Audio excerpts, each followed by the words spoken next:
नमस्ते। संस्कृत इस वर्ड को सुनते ही हमारे अंदर एक विचार आता है कि अरे ये तो वही भाषा है ना जिसपे पठति पठतः पठन्ति गच्छसि गच्छतः गच्छन्ति रामः रामौ रामाः या श्लोक मंत्र इत्यादि सुनाई देते हैं। तो नहीं, अगर सिर्फ और सिर्फ इस भाषा की इतनी ही पहचान बना करके रहते हैं तो उस भाषा के साथ अन्याय होगा जिसमें ज्ञान का अखिल भंडार पड़ा हुआ है।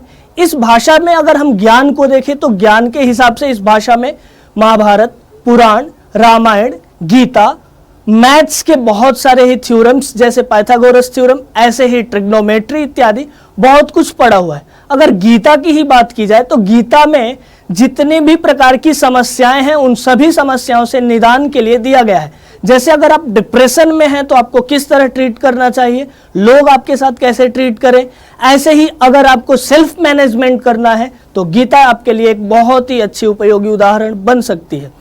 इतने ज्ञान के भंडार होने के बावजूद भी इस भाषा के साथ अन्याय हो रहा है। साथ ही साथ अगर आज देखा जाए तो नासा सुपर कंप्यूटर बनाने की तरफ अग्रसर है और उसको एक ऐसा यूनिवर्सल लैंग्वेज या ग्रामर चाहिए था जो सब जगह बिना किसी दोष के ही काम कर सके।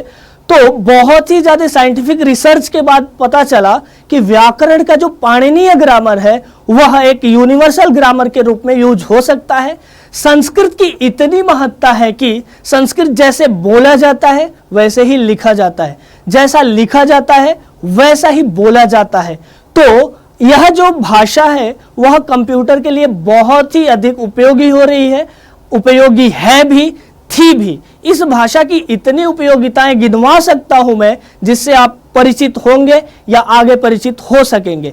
तो इन्हीं सब बातों को ध्यान में रखते हुए जो संस्कृत के प्रति मिथ बना हुआ था उन सभी मिथ को तोड़ने के लिए आपके स्कूलिंग में आपकी सहायता हो, इसको भी ध्यान में रखते हुए मैं एक चैनल ला रहा हूं जिस चैनल का नाम है Sanskrit hub with Pankaj sir.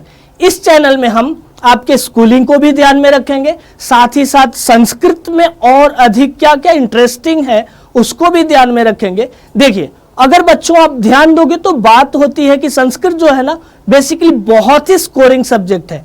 यह मैथ्स का जैसे है कि मैथ्स में एक फॉर्मूला आपने सही लगा दिया और आंसर सही आ गया तो वहां कोई भी नंबर नहीं कट सकता। ऐसे ही संस्कृत में भी नंबर कटने के चांसेस बहुत ही कम होते हैं।